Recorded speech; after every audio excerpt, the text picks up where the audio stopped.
right. Final aspect of our videos. We're going to do our musculoskeletal, and we're also going to do her cerebellar functioning. Jasmine, our next patient, has graciously agreed. So tell Jasmine also thank you, okay, to engage. She's like helping me out with this.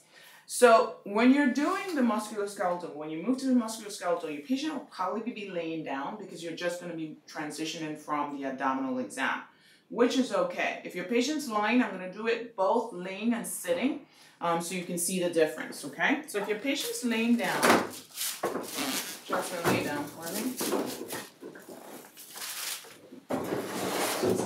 Okay? You can actually do the extremity evaluation like that. So remember, when you're doing the extremity evaluation, it asks you to assess the skin color. And her skin looks really even tone. It's normal for ethnicity and age, okay?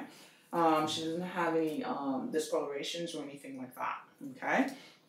We're also going to assess for muscle tone. So you're assessing for spasticity and rigidity. And you can basically just take her leg up and see what that looks like and see how it feels. And you can say there's no spasticity or rigidity with it, okay?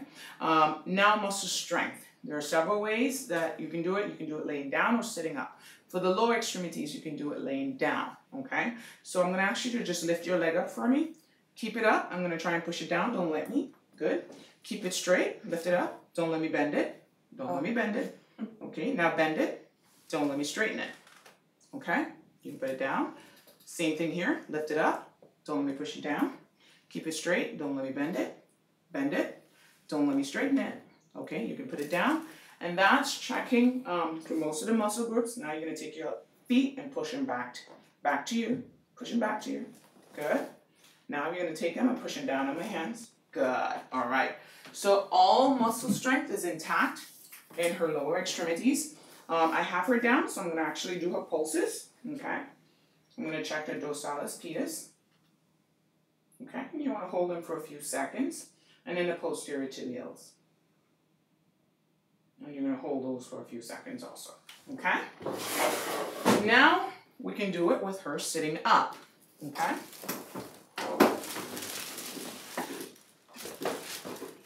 The upper extremities are a little bit hard to do with her laying down, so we're going to do it. Okay, with her sitting up, go back a little bit, I don't want you falling off the edge.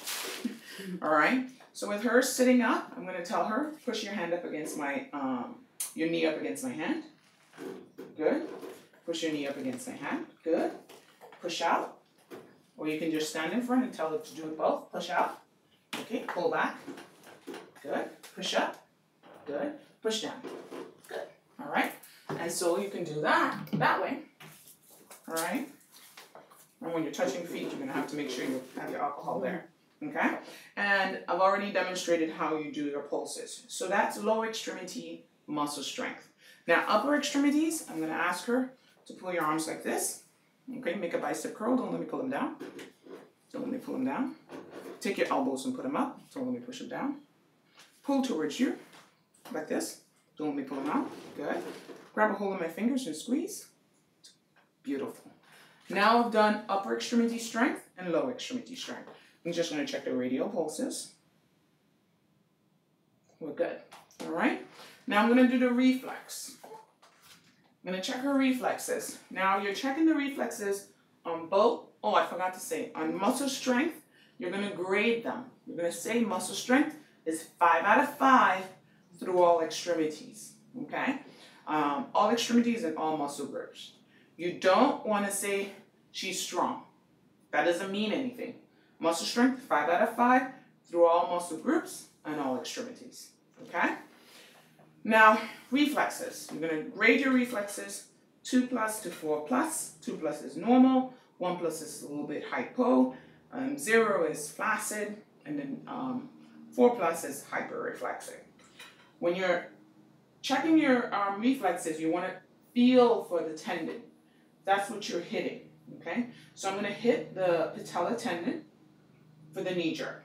So my patella tendon, and make sure your patient is relaxed and the legs are hanging, okay?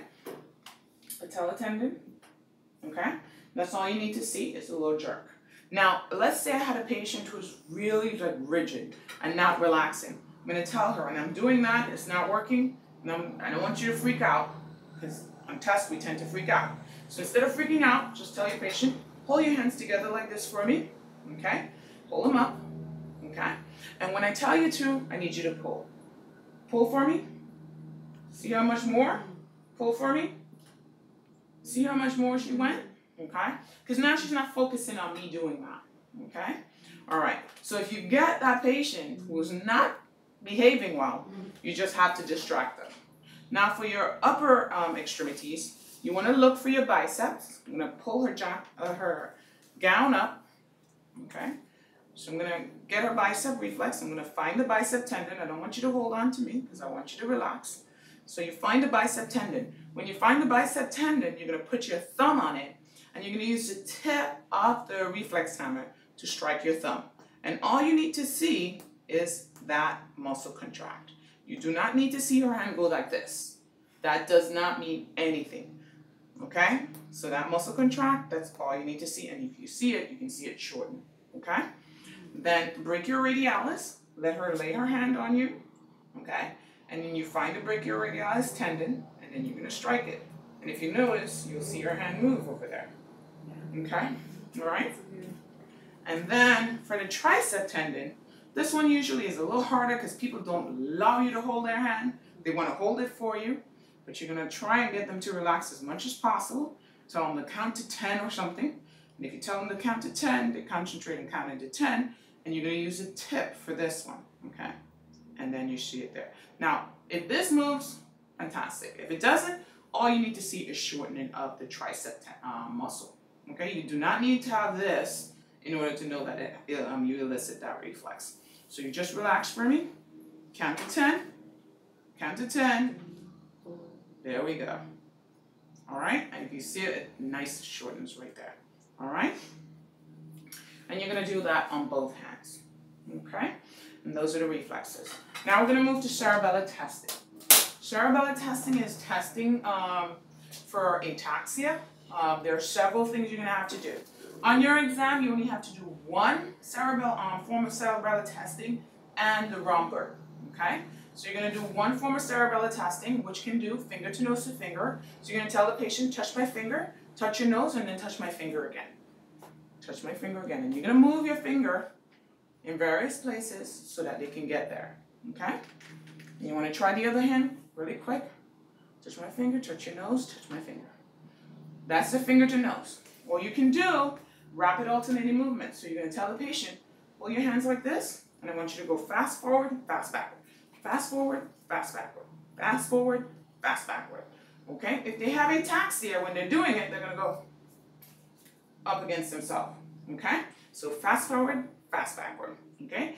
Or they can do like this, back and forth, and then you tell them speed it up, speed it up, speed it up.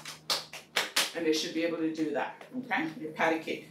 Or you can have them take your fingers and then go all fingers. Okay? Rapid alternating movements. All right? You can also do heel to shin. A lot of people want to stay away from this because you want to make sure then you want to have the patient lay down again. To do heel to shin, you can lay back.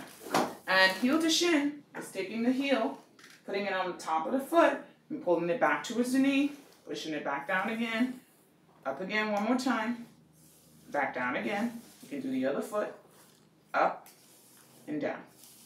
Okay? You can do that. All right? Now, you sit up for me. I can always also have her do heel to toe walk. I don't want you to go out of camera range. So you're going to walk, and you're going to put your toe to your heel. So you're going to walk like this in a straight line. Okay? All right. Those are the various cerebellar testing that you can do. Now, the last thing in your exam that you have to do is the Romberg testing. So you can stand either in front of the patient or you can stand behind the patient. You can tell them, put your arms at your side, put your feet together, and you're going to close your eyes. And close your eyes. She should have some minimal swaying. That's what you're looking for. No gross swaying. So she has minimal swaying, and she has a normal Romberg exam. Okay? So cerebellar testing, either one of those, you want to say no signs of ataxia. And then for Romberg, you want to say minimal swaying. Okay? Or no gross swaying observed. All right? And that's it.